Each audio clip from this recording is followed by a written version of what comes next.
وہ حیا کی وہ حیا کی وہ حیا کی وہ حیا ماشاءاللہ وہ حیا کی خوبصورت ایک پری ہے فاطمہ.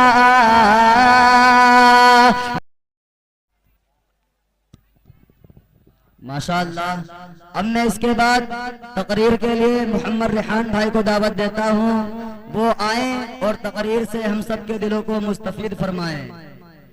حالات کے قدموں پہ قلندر نہیں گرتا، حالات کے قدموں پہ قلندر نہیں گرتا، ٹوٹے جو ستارہ تو زمین پر نہیں گرتا. حالات کے قدموں پر قلندر نہیں گرتا، ٹوٹے جو ستارہ تو زمین پر نہیں گرتا.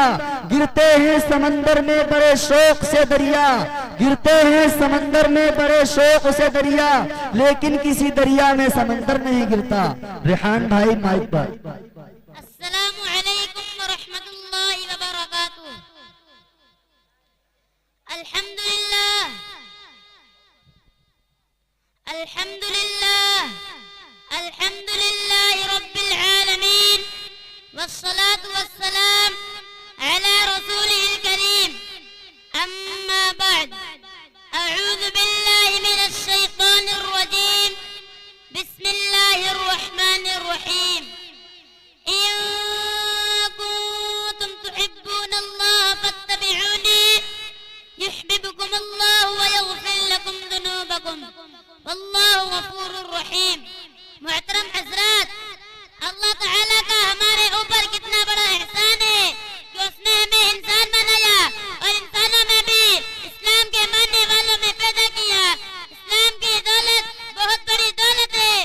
یہ دولت ہمارے ہاتھوں بڑی مشکل سے آئی ہے. اس پیغام کو دنیا تک پہنچانے اور پھیلانے کے لیے رسول اللہ صلی اللہ علیہ وسلم نے اور آپ کے صحابہ نے بڑی تکلیفیں اٹھائی ہیں، بڑے مصائب جھیلے ہیں. یہ دین ہمارے پاس آسانی سے نہیں آ گیا. اس پیغام کی راہ میں بڑی رکاوٹیں ڈالی گئی ہیں. رسول خدا اور صحابہ کرام اور بزرگان دین کی لگاتار جدوجہد اور انتھک کوششوں سے یہ دین ہم تک پہنچا ہے.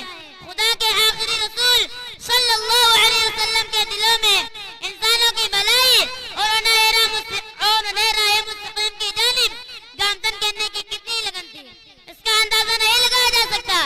آپ نے گمراہ انسانیت کو راہ حق و صداقت سے روشناس کرایا اور اس کے لیے جو بھی تکلیفیں اٹھانی پڑی، جو بھی مصائب جھیلے پڑے، بڑی خندہ پیشانی سے برداشت کیے اور برابر لوگوں کو دین کی طرف بلاتے رہے. دین کی خاطر رسول اللہ صلی اللہ علیہ وسلم کو جس قدر ستایا گیا، جتنی تکلیفیں پہنچائی گئی، کسی کو اتنا نہیں ستایا گیا، کسی کو مصائب و آلام کی اتنی دشوار گزار گاڑیوں سے نہیں گزرنا پڑا. لیکن انسانیت سے محبت اور انسانوں کا درد تھا. ساری تکلیف سے بے نیاز، ساری مشکلات سے بے پرواہ ہو کر آپ پیغام حق سناتے رہے. محترم دوستو، جب اللہ کے رسول نے ہمارے ساتھ اس قدر محبت اور ہمدردی غمگساری کا برتاؤ کیا اور ہماری ہدایت اور رہنمائی کے لیے اتنی تکلیفیں اٹھائے، تو اب ہمارے نبی اکرم صلی اللہ علیہ وسلم کے ساتھ کیا معاملہ ہونا چاہیے؟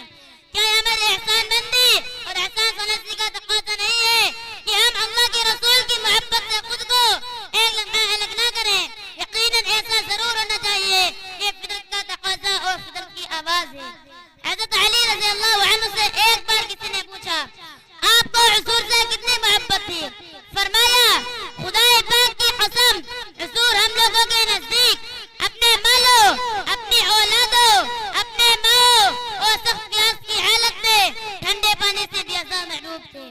حضرت انس رضی اللہ عنہ سے روایت ہے کہ رسول اللہ صلی اللہ علیہ وسلم نے فرمایا، لا يؤمن احدكم حتى اكون احب اليه من والده وولده والناس اجمعين. تم میں سے کوئی اس وقت کامل نہیں بن سکتا کہ میں اس سے نزدیک اس کے باپ اور بیٹے اور تمام لوگوں سے زیادہ محبوب نہ ہو جاؤں. علماء نے کلام میں نے جو آیت پڑھی تھی اس کا ترجمہ یہ ہے، آپ کہہ دیجئے اگر تم خدا تعالیٰ سے محبت رکھتے ہو تو میری اطاعت کرو. خدا تعالیٰ تم سے محبت رکھنے لگے گا اور تمہارے گناہوں کو معاف کر دے گا. اللہ بڑا معاف کرنے والا اور رحم کرنے والا ہے۔ بزرگوں اور دوستوں، ہم میں سے کون ہے سے حضور سے محبت نہیں؟ سبھی محبت کے دعوے دار ہیں، سبھی رسول خدا صلی اللہ علیہ وسلم سے والہانہ عشق اور لگاؤ رکھتے ہیں۔ مسلمانوں میں یہ خصوصیت ہے جس میں وہ ہمیشہ سے منفرد رہے ہیں، آج بھی منفرد ہے۔ مسلمان چاہے جتنا بے عمل ہو، کتنا ہی دین سے دور ہو گیا ہو، لیکن حضور کے نام پر مر مٹ کا جذبہ آج بھی باقی ہے۔ ادنا درجہ کا مسلمان بھی حضور کی محبت اور عشق میں جان دے دینا اپنی دنیا و آخرت کی سعادت سمجھتا ہے۔ وآخر دعوانا ان الحمد للہ رب العالمین۔ اس پار کی تھپیڑے نے اس پار کر دیا، افواہ تھی کہ میری طبیعت خراب ہے، افواہ تھی کہ میری طبیعت خراب ہے، لوگوں نے پوچھ پوچھ کے بیمار کر دیا۔ زید بھائی مائک۔ السلام علیکم ورحمۃ اللہ وبرکاتہ۔ نحمده ونصلي على رسوله الكريم، اما بعد فاعوذ بالله من الشيطان الرجيم، بسم الله الرحمن الرحيم۔ لقد من الله على المؤمنين إذ بعث فيهم رسولا من أنفسهم، صدق الله العظيم۔ وقال النبي صلى الله عليه وسلم: كنت نبيا وآدم بين الماء والطين، او كما قال صلی اللہ علیہ وسلم۔ حضور آئے تو صرف آفرین نشبہ کے ہی یہ دنیا، حضور آئے تو صرف آفرین نشبہ کے ہی یہ دنیا، اندھیروں سے نکل کر روشنی میں آگے ہی یہ دنیا، اندھیروں سے نکل کر روشنی میں آگے ہی یہ دنیا۔ مجھے چہروں کا زنگ اتراستے چہروں پہ نور آیا، مجھے چہروں کا زنگ اتراستے چہروں پہ نور آیا، حضور آئے تو انسانوں کو جینے کا سرور آیا۔ محترم اساتذہ کرام اور علماء کرام، آج میں جس موضوع پر اظہار محافظ ضمیر کرنا چاہتا ہوں وہ ہے حضور صلی اللہ علیہ وسلم کی آمد مسعود۔ سامعین اکرام، تاریخ کے اوراق پلٹیے اور دیکھیے حضور صلی اللہ علیہ وسلم کی آمد سے قبل کیا تھا۔ ظلم ہی ظلم تھا، کفر و شرک کا رائج تھا، ہر طرف ویرانی تھی، حکومت شیطانی تھی، قتل وقات کسی کا بسیرا تھا، معمولی باتوں پر کٹ مرنا عام تھا، بچیوں کو زندہ درگور کر دیا جانا معیوب نہ تھی، عورت حیوانوں کی سی زندگی بسر کرنے پر مجبور تھی، ہر ایک کا الگ الگ خدا تھا، جس کی لاٹھی اس کی بھینس کا قانون نافذ تھا۔ الغرض انسانیت تباہی و بربادی کی آخری دہانے پر پہنچ چکی تھی۔ دفعتاً چمنستان دہر کی قسمت کا ستارہ حبیدہ ہوا، حضرت انسان کی خوشبختی کا ساقو چمک اٹھا، ظلمات کو اچالے کی خبر ہوئی۔ کیا یتیم عبداللہ ذکر غوشیہ، آمنہ شاہ حرم حکمران عرب و عظم، قائد انسانیت تباہ عالم، فرمان دو عالم، شہنشاہ کونین، بروز پیر، 12 ربیع الاول 2271 عیسوی کو عالم اقدس سے عالم بغان میں بے بصر کو با بصر کرنے کے لیے، بے نظر کو با نظر کرنے کے لیے، مردہ دلوں کو حیات جودانی دینے کے لیے، قیاصر اور قصیر کی نخوت کا بھرم توڑنے کے لیے، سینکڑوں ہزاروں کے پجاریوں کو ایک ایک کے در پر جھکانے کے لیے، ملکوں کی دوری، اقوام ابغان کی اختلاف، الوان تفریق زبان مٹانے کے لیے، سب کی زبانوں پر ایک ہی کلمہ لا الہ الا اللہ محمد رسول اللہ جاری کرنے کے لیے قافلے نبوت کے آخری مقتدا قصر نبوت کے آخری ستون بن کر تشریف لے آئے۔ محترم حاضرین، آئیے میں آپ کو حروف تہجی کی زبانی میرے آقا فخر دو عالم صلی اللہ علیہ وسلم کی سیرت سنائیں۔ حضور صلی اللہ علیہ وسلم کی آمد۔ الف نے کہا اللہ کا رسول آ رہا ہے، با نے کہا بانی اسلام آ رہا ہے، تا نے کہا تاجدار مدینہ آ رہا ہے، تا نے کہا ثروت والا آ رہا ہے، جیم نے کہا دلیل و قدر آ رہا ہے، ہا نے کہا حبیب خدا آ رہا ہے، خا نے کہا خاتم النبیین آ رہا ہے، دال نے کہا دونوں جہاں کا ولی آ رہا ہے، دال نے کہا دال کا کتاب کہنے والا آ رہا ہے، رو نے کہا رحمت للعالمین آ رہا ہے، زا نے کہا زمانے کا امام آ رہا ہے، شین نے کہا ساقی کوثر آ رہا ہے، شین نے کہا شافی میسر آ رہا ہے، صاد نے کہا صادوں کا امین آ رہا ہے، واد نے کہا ضعیفوں کا معابہ آ رہا ہے، طا نے کہا طاہر و مطاہر آ رہا ہے، واد نے کہا ظلم کو مٹانے والا آ رہا ہے، عین نے کہا عرب کا تاجدار آ رہا ہے، غین نے کہا غریبوں کا معابہ آ رہا ہے، فا نے کہا فقیروں کا مولا آ رہا ہے، کاف نے کہا قرآن والا آ رہا ہے، کاف نے کہا کملی والا آ رہا ہے، لام نے کہا لوح و قلم والا آ رہا ہے، میم نے کہا محمد رسول اللہ آ رہا ہے، نون نے کہا نبیوں کا سردار آ رہا ہے، واو نے کہا والضحیٰ آ رہا ہے، ہا نے کہا آدیہ برحق آ رہا ہے، اور یا پکار اٹھا یکتا اور انوکھی شان والا آ رہا ہے۔ شاعر کہتا ہے ارباب نظر کو کوئی ایسا نہ ملے گا، ارباب نظر کو کوئی ایسا نہ ملے گا، بندے تو مل جائیں گے مولا نہ ملے گا، تاریخ اگر ڈھونڈے گی ثانی محمد، تاریخ اگر ڈھونڈے گی ثانی محمد، ثانی تو بڑی چیز ہے سایہ نہ ملے گا، وما علینا الا البلاغ۔ اور ہم سب کے تقریر سے ہم سب کے دلوں کو مستفید فرمائے۔ محمد بلال بھائی کو دعوت دیتا ہوں وہ آئیں اور تقریر سے ہم سب کے دلوں کو مستفید فرمائے۔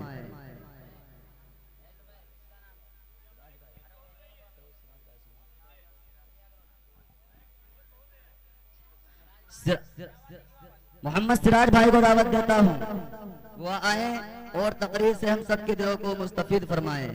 منزل مقصود کی جانب میرے نازک قدم، منزل مقصود کی جانب میرے نازک قدم، دھیرے دھیرے بڑھ رہا ہوں آسرا دینا مجھے، منزل مقصود کی جانب میرے نازک قدم، دھیرے دھیرے بڑھ رہا ہوں آسرا دینا مجھے، گر پڑوں تو حوصلہ افزائی کرنا تم میری، چل پڑوں تو کامیابی کی دعا دینا مجھے۔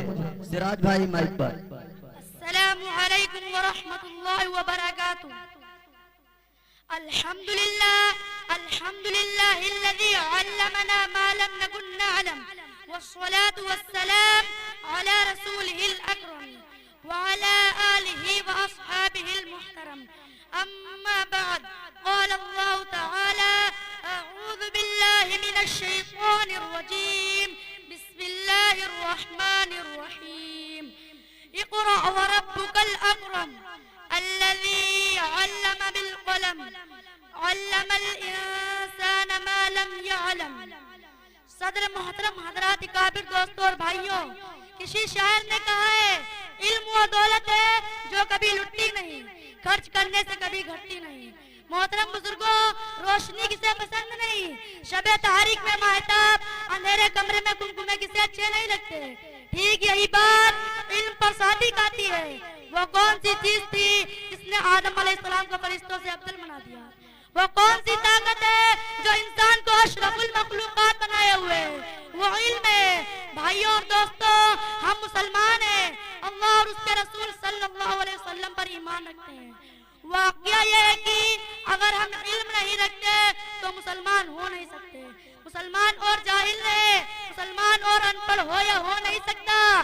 اللہ کی کتاب میں علم کی عظمت جگہ جگہ بیان کی گئی ہے۔ ارشاد باری تعالی ہے قل هل يستوي الذين يعلمون والذين لا يعلمون انما يتذكر اولو الالباب۔ اس آیت کا ترجمہ یہ ہے کہ کہہ دیجئے کہ کیا اہل علم اور نہ جاننے والے برابر ہو سکتے ہیں؟ عقل مند ہی نصیحت پکڑتے ہیں۔ محترم دوستوں، علم سے مراد کیا ہے؟ کیا دنیاوی علم یا اخروی علم؟ علم کوئی بھی ہو انسان کو عزت دیتا ہے، انسان علم ہی سے کمال پاتا ہے۔ فوجلا و لشکر اور مال و دولت ایسے واقعتاً عزت نہیں دیتے۔ اس لیے ہر انسان کو چاہیے کہ علم کے حصول کے لیے سرگرم رہے۔ آپ اگر دنیاوی علم حاصل کرتے ہیں تو دنیا میں کامیاب رہتے ہیں، اور اگر دینی علم حاصل کریں گے تو آخرت کی کامیابی آپ کا قدم چومے گی۔